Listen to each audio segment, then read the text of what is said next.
Rede Globo apresenta Mundo Animal.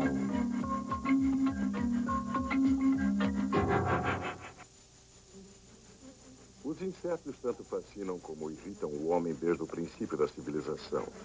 Mas houve a abelha de mel, que ganhou a reputação de melhor amiga do homem no mundo dos insetos. O mel doce e dourado é apenas o agradável subproduto do trabalho das abelhas. Essas abelhas povoam cerca de 80% das nossas safras. Sem elas, a agricultura teria de mudar drasticamente. Por serem tão vitais para a nossa economia, os cientistas estão tentando saber mais a seu respeito. Como se comunicam, de que flores gostam mais, moléstias que as afetam e, o mais importante, qual o seu total potencial pode realmente ser. Vamos aprender mais sobre a poderosa e pequenina abelha e por que precisamos da sua ajuda.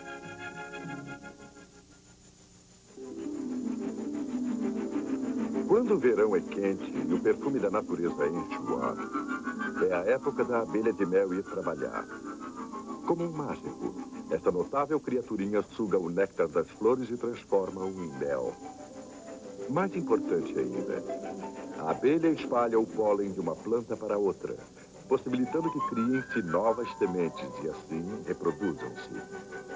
O homem estaria em graves dificuldades sem as safras nos campos.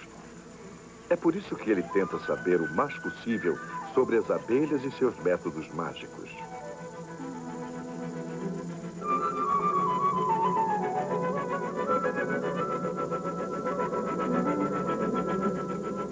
À beira do deserto de Tucson, no Arizona, há uma comunidade única financiada pelo governo, o Laboratório da Abelha. Chefiado pelo Dr. L.M. Stenifer, é inteiramente devotado à pesquisa experimental sobre a abelha.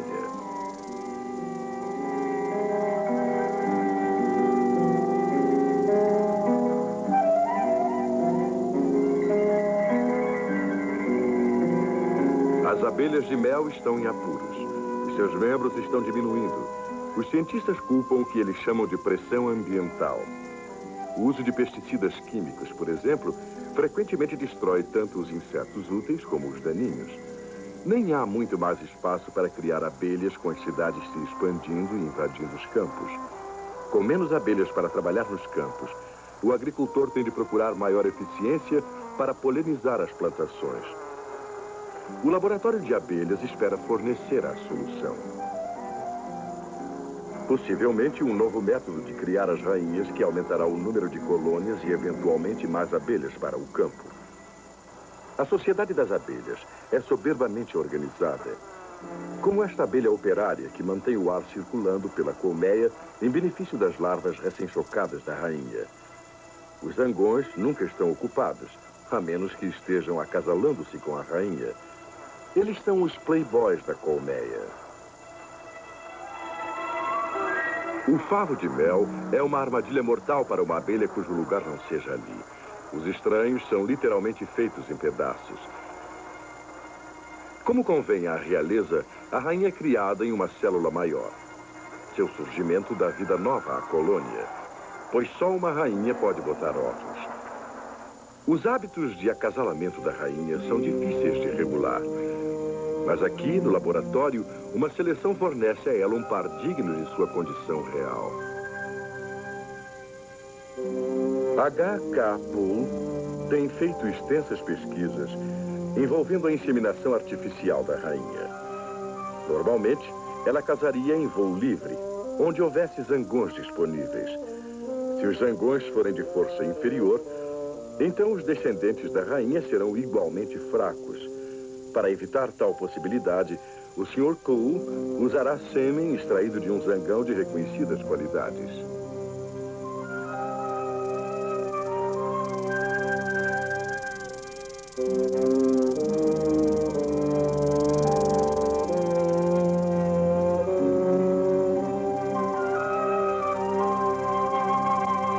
A rainha foi discretamente anestesiada.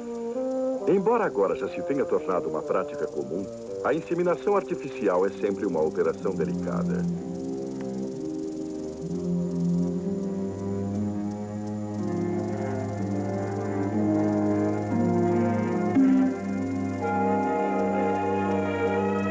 As realizações de qualquer laboratório dependem em grau considerável do equipamento disponível. O laboratório de abelhas é provável que seja o mais completo em seu gênero no mundo. Para completar a inseminação artificial, a câmara do ferrão da rainha é aberta por meio de retratores. Depois de examinar a abelha com o microscópio, o Sr. Kuh coloca a seringa na abertura. Espantosamente, com essa única injeção, a rainha será capaz de produzir centenas de milhares de ovinhos, o núcleo de uma colmeia forte e sadia. O sêmen também pode ser armazenado para uso futuro. Assim, um criador de abelhas poderá escolher a época de sua rainha engravidar. Terá novas abelhas precisamente quando as desejar, quando as plantações estão prontas para a polinização.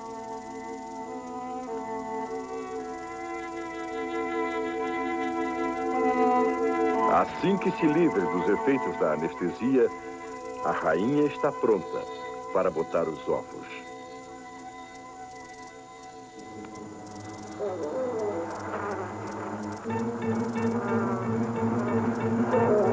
A rainha bota os 2.000 ovos diariamente, trabalhando continuamente 24 horas. Os de cor-de-rosa mais vivos são os inseminados artificialmente. Eles lembram ao criador de abelhas o exame do seu enxame pela qualidade e eficiência. Quando os ovos transformam-se em larvas, são cuidados pelas abelhas enfermeiras, que os alimentam com uma mistura de mel e pó. Nem uma só célula é esquecida. Nenhuma operária recusa a tarefa. Com a ajuda do homem, a abelha está, na verdade, melhorando o plano da natureza. Como um enxame de abelhas furiosas. Todos já ouvimos essa expressão, mas para John Mills, funcionário do laboratório, as palavras têm mais do que um significado casual. Quando inspeciona a colmeia, ele deve proteger-se com uma cortina de fumaça. Ninguém sabe por que a fumaça acalma as abelhas, embora os criadores já a usem há séculos.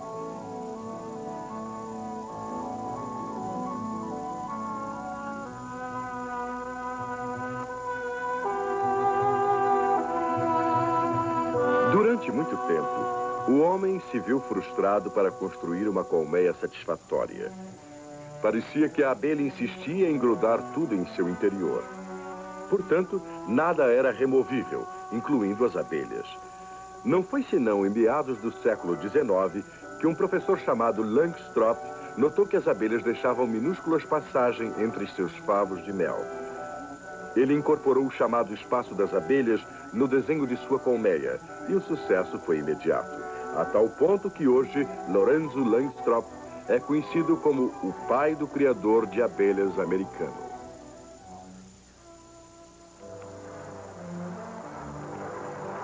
No final da primavera, muitos milhares de novas abelhas operárias já nasceram.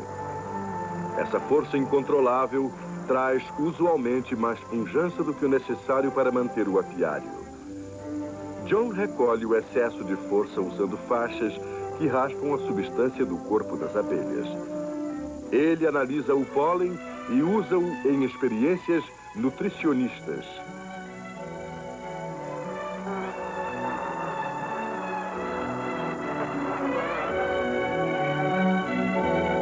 Pelas pesquisas do pólen, o laboratório de abelhas espera desenvolver uma dieta artificial para as abelhas.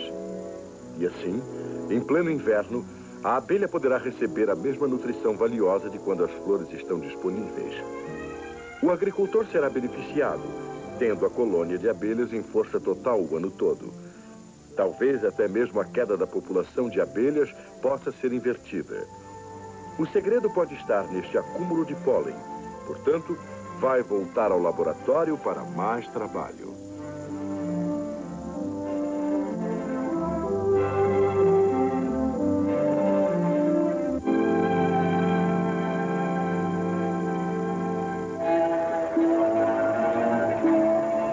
Com a comunidade das abelhas pesadamente concentrada na colmeia, qualquer doença pode espalhar-se como a peste. Como microbiologista do laboratório, Martha Gillian pesquisa os meios de imunizar a abelha. Tirando amostras sanguíneas, a cientista pode estudar, ao natural, a resistência das abelhas às bactérias perigosas. A doutora Gillian está experimentando o soro de coelho como uma possível vacina. Um dos problemas pendentes é como administrar uma vacina a uma criatura tão pequena como a abelha. A principal esperança para o futuro parece ser o uso do spray.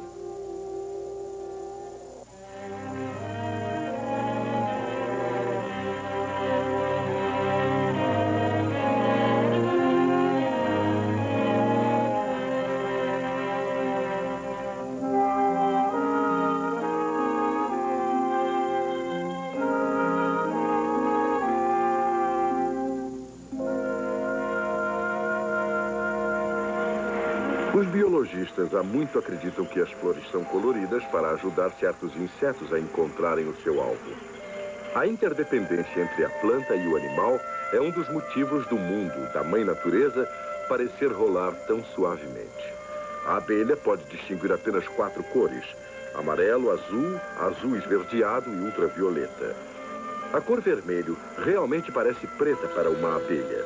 Contudo, certas flores vermelhas refletem os raios ultravioletas do sol. A abelha simplesmente reconhece o ultravioleta em vez do vermelho. Pintar a alta entrada facilita a abelha achar seu lugar certo, contanto que seja em uma cor que a abelha reconheça. As abelhas também demonstram preferência por uma cor ao procurar comida. Aqui, o favorito parece ser o azul espacial. O senso de sabor das abelhas pode ser descrito como quanto mais doce, melhor.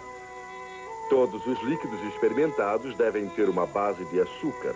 De outra forma, a abelha não tocará a solução. Nem vai querer a solução na colmeia se tiver um baixo conteúdo de açúcar. As flores são adaptadas para satisfazer essas necessidades, produzindo néctar, uma alta concentração de açúcar. Quando a abelha faz o mel do néctar, a concentração de açúcar ainda é aumentada pela evaporação da água.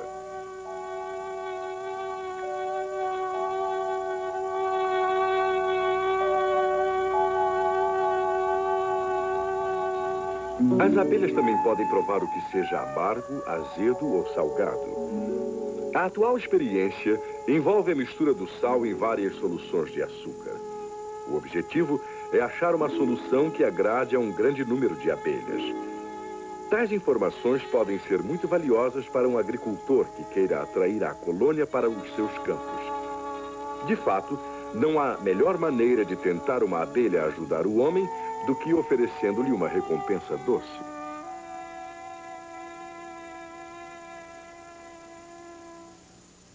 A flor artificial é um instrumento de treinamento.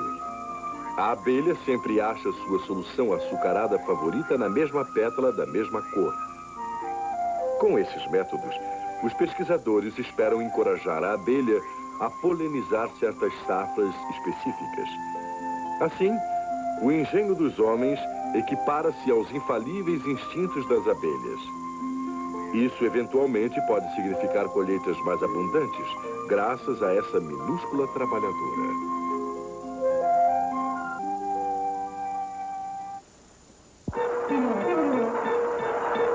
Criar abelhas representa um total desafio para o homem.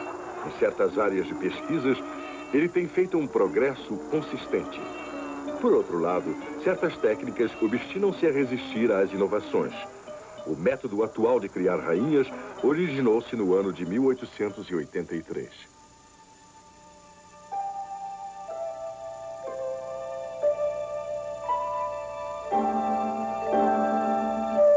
Quando as larvas têm 24 horas de idade, são transferidas ou plantadas, como dizem os criadores, de suas células às cápsulas da rainha feita pelo homem. As cápsulas são feitas de cera bastante grandes para acomodar o corpo aumentado da rainha. A cápsula contendo a larva é colocada em uma colônia, que não tem a rainha.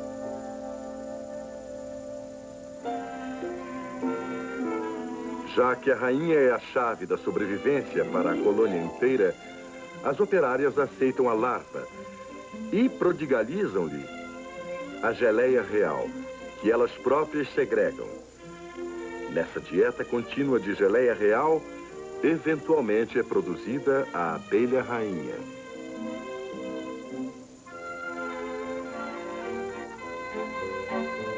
A larva é mantida na colônia por um período que vai de 24 a 48 horas. Na colônia incipiente, as operárias não têm permissão de voo livre. Elas devem manter seu serviço durante o período crítico, no qual a larva da rainha está desenvolvendo.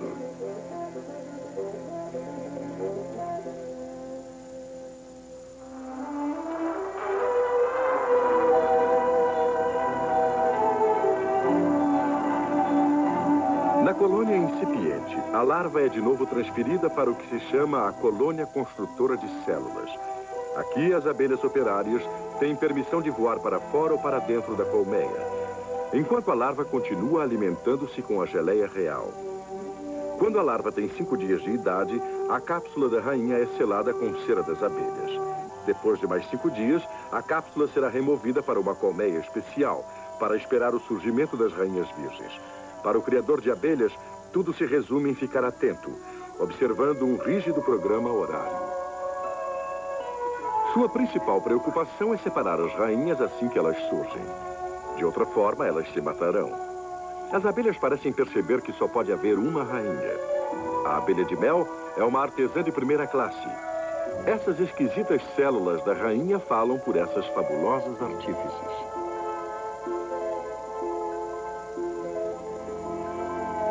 Há algo de miraculoso na transformação da larva de uma operária em uma rainha. A geleia real, que é responsável por essa mudança, é produzida por glândulas na cabeça das abelhas operárias. Os cientistas esperam achar um substituto para a geleia real e usá-lo para aumentar o número de rainhas. Mas quanto à cera e ao mel das abelhas, a fórmula secreta da natureza tem resistido à duplicação.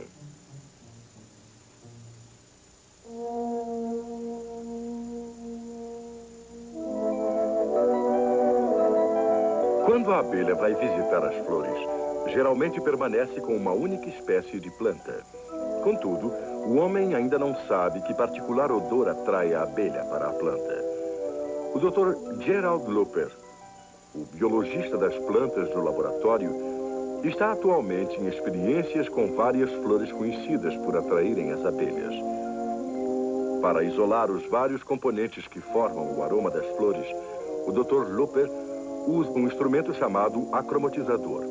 Esse aparelho fornece um gráfico que possibilita ao pesquisador identificar a composição química do cheiro da flor.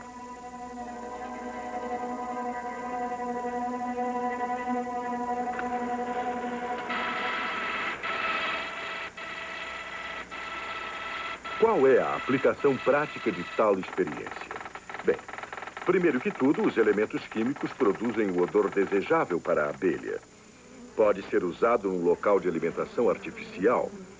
A abelha desenvolve um apetite pela flor segundo o cheiro que exala.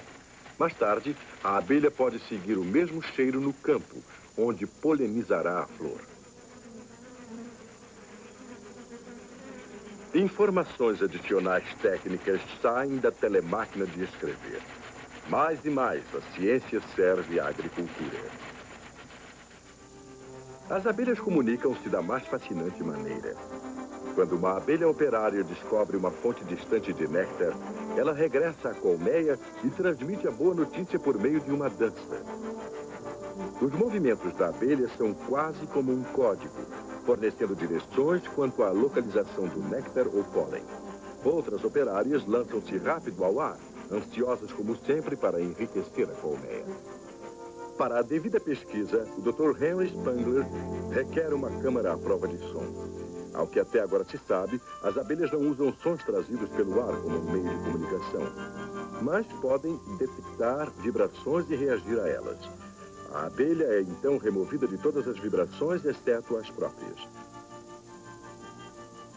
A curiosa atividade das abelhas jamais cessa, e a observação torna-se possível numa colmeia superativa. Impondo-se vibrações sonoras em uma colmeia, consegue-se um efeito notável.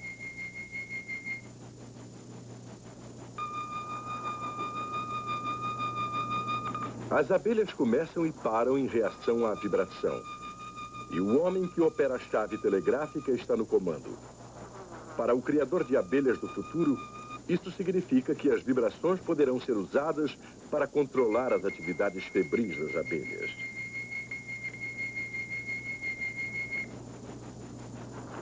Há mais de 2000 anos, Aristóteles notou a constância dessas criaturas. Como as operárias dependiam de uma única espécie de planta como fonte de néctar e pólen. Que maravilha este pequenino e útil inseto e seu lugar na natureza não terem diminuído com a passagem dos séculos.